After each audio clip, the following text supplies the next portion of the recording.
Friends, news channel देख रहे आप सभी दर्शकों का बहुत बहुत स्वागत है। मैं हूं रमनदीप कौर। इस वक्त की बड़ी खबर आ रही है प्रयागराज से। क्या है पूरा मामला, देखने के लिए बने रहिए हमारे साथ। संगम नगरी प्रयागराज, जहां इलाहाबाद हाई कोर्ट में अफजाल अंसारी की अपील पर सुनवाई हुई है। सजा के खिलाफ दाखिल अपील पर सुनवाई हुई है। गाजीपुर एमपी एमएलए कोर्ट ने सुनाई थी 4 साल की सज़ा। अफजाल को गैंगस्टर मामले में 4 साल की सज़ा सुनाई गई थी। अफजाल ने गाजीपुर कोर्ट के खिलाफ हाई कोर्ट में चुनौती दी थी। हाई कोर्ट में अपील दाखिल कर सज़ा रद्द करने की मांग की है। राज्य सरकार की तरफ से सज़ा बढ़ाने की मांग की गई है। सज़ा बढ़ाने की मांग को लेकर हाई कोर्ट में अपील दाखिल हुई है। 27 मई को दोपहर 2 बजे फिर से मामले में सुनवाई होनी है। 30 जून तक हाई कोर्ट ने मामले में अपना आदेश पारित करना है। बता दें, अफजाल अंसारी को एमपी एमएलए कोर्ट गाजीपुर ने 4 साल की गैंगस्टर मामले में सुनवाई थी सज़ा, जिसको लेकर हाई कोर्ट में हुई है सुनवाई। संगम नगरी प्रयागराज में आज डिप्टी सीएम केशव प्रसाद मौर्य ने लोकसभा चुनाव के छठे मतदान से पहले प्रेस वार्ता की है और साथ ही उन्होंने प्रेस वार्ता करते हुए कांग्रेस सरकार पर गंभीर आरोप लगाए हैं। साथ ही उनका हाई कोर्ट के एक आदेश को लेकर कहना था कि ओबीसी आरक्षण जो है वो घुसपैठिए और रोहिंग्या मुसलमान को कांग्रेस की कर्नाटक और वेस्ट बंगाल की सरकार ने दिया है और ओबीसी के साथ छलावा हुआ है। 40% ओबीसी रिजर्वेशन की डिमांड कांग्रेस ने पूरा नहीं किया है। पीएम मोदी पिछड़ों के हितैषी हैं। कांग्रेस, टीएमसी, सपा और की जो सोच है वो देश विरोधी सोच है। साथ ही उन्होंने विपक्ष के आरोपों पर भी पलटवार किया है। पीएम मोदी ने 10 वर्षों में बहुत काम किए हैं, ऐसा डिप्टी सीएम केशव प्रसाद मौर्य ने कहा है। और पीएम मोदी ने कहा है कि इस देश के खजाने पर देशवासियों का हक है। और क्या कुछ कहा है डिप्टी सीएम केशव प्रसाद मौर्य ने, आइए दिखाते हैं। का, दलितों का, आदिवासियों का, महिलाओं का हक छीनने का काम, लूटने का काम किया है। कभी भी इनका विकास नहीं होने दिया है। कर्नाटक में ओबीसी का आरक्षण छीन करके उसे कर्नाटक की कांग्रेस सरकार ने मुस्लिमों को दिया है। कोलकाता हाई कोर्ट ने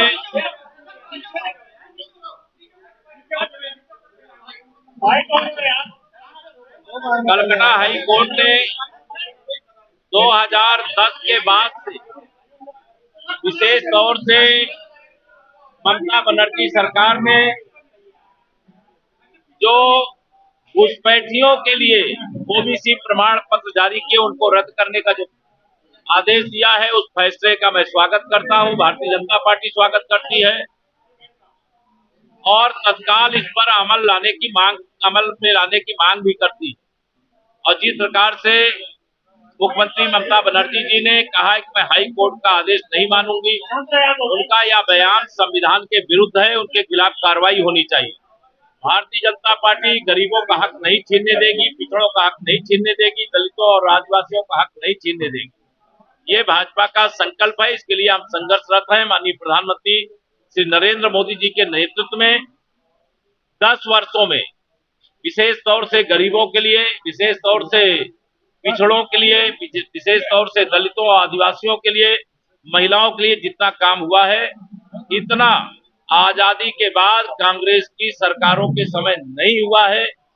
आज मैं अगर कहूं तो इस देश के बहुसंख्यक जो ओबीसी, एससी, एसटी हैं, उनके हितों की अब कोई उपेक्षा नहीं कर सकता। उनका अधिकार उनको मिलेगा, ये मोदी की गारंटी है। धन्यवाद। तो एक सवाल ये है कि जो क्या लगता है रिझाने की कोशिश है मुस्लिमों और ममता बनर्जी की तरफ से नहीं, ये 2010 से ये डाका डाला जा रहा है और कांग्रेस की सरकार जैसे ही कर्नाटका में बनी, उसने इसी प्रकार का खेल किया है। ओबीसी का आरक्षण छीन करके वहां मुस्लिमों को दिया और ममता बनर्जी जी की सरकार ने जो ओबीसी नहीं थे, घुसपैठिए थे, उनको ओबीसी का प्रमाण पत्र देकर के सरकारी नौकरियों में उनको अवसर देने का पाप किया है, अपराध किया है। और हाई कोर्ट के आदेश को न मानने की बात कही है, ये बहुत गलत है। ये संविधान विरोधी बयान है, के खिलाफ कार्रवाई। आखिरी सवाल सर, छठवें चरण का जो है आज से जो प्रचार है वो खत्म हो जाएगा 25 मई को। हम लोग पहले चरण से लेकर के 5वें चरण तक एक तरफा विजय की ओर हैं। हम 300 पार कर चुके हैं और 7वें चरण तक हम 400 पार करेंगे। और जनता का आशीर्वाद और समर्थन, विशेष तौर से पिछड़ों का, दलितों का, आदिवासियों का, गरीबों का, महिलाओं का आशीर्वाद मोदी जी के साथ है, भाजपा के साथ है, भाजपा गठबंधन के साथ। इंडिया गठबंधन दावे कर रहा है कि जो 4 सीटें पार का दावा किया जा रहा है। अभी विषय अंतर हो जाएगी। देखिए, सपा में भगदड़ नहीं मचेगी तो कहाँ मचेगी, क्योंकि समाजवादी पार्टी में तो गुंडे, अपराधी, माफिया के सिवा कोई है ही नहीं।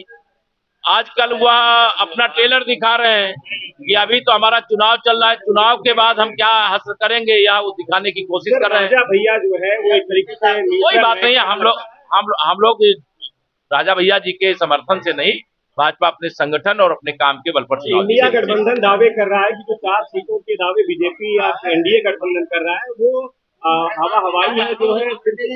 ये 2014 से ऐसे ही बयान देते हैं कि हवा हवाई दावे हैं। जो दावा किया, तो जो लक्ष्य रखा, उसे जनता के आशीर्वाद से भाजपा गठबंधन ने उस पर सफलता अर्जित की है। इसलिए हवा हवाई दावे विपक्ष के हैं, भाजपा के दावे धरातल वाले। धन्यवाद।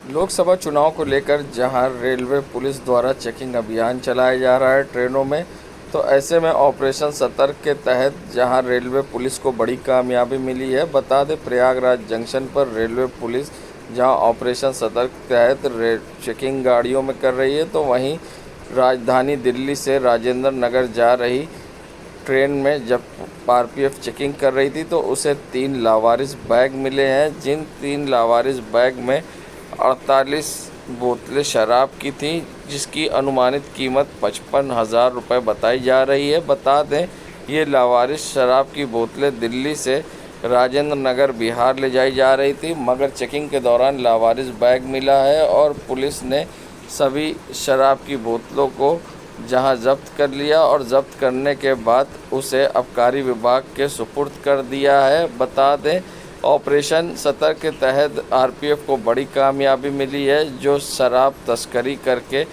बिहार ले जाया जा रहा था दिल्ली से, वो अवैध ट्रॉली तीनों अब आरपीएफ के हाथ लग गई है और आरपीएफ ने इन सभी की अनुमानित कीमत करने के बाद इसे अब आबकारी विभाग को सुपुर्द कर दिया है। आरपीएफ के लिए ये बड़ी सफलता मानी जा रही है, जहां आरपीएफ ने अवैध तरीके से ले जाई जा रही शराब की खेप को पकड़ लिया और आबकारी विभाग को सुपुर्द किया है।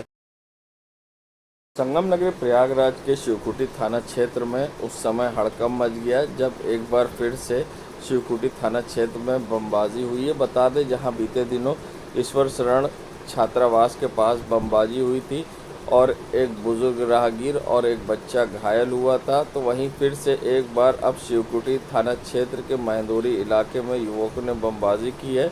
बमबाजी की सूचना पर तत्काल शिवकुटी पुलिस पहुंची है और जांच में जुट गई है।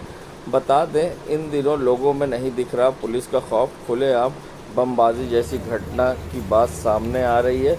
फिलहाल ये अभी जांच का विषय है कि बमबाजी में हुई है या फिर किसी और चीज़ का विस्फोट था, युवकों ने बम फेंका है या फिर पटाखा था, ये तो जांच के बाद ही स्पष्ट होगा। फिलहाल तत्काल सूचना पर देर रात शिवकुटी पुलिस पहुंची है और जहां जांच में जुट गई है। देश दुनिया की खबरों के लिए world media times news channel को सब्सक्राइब करें।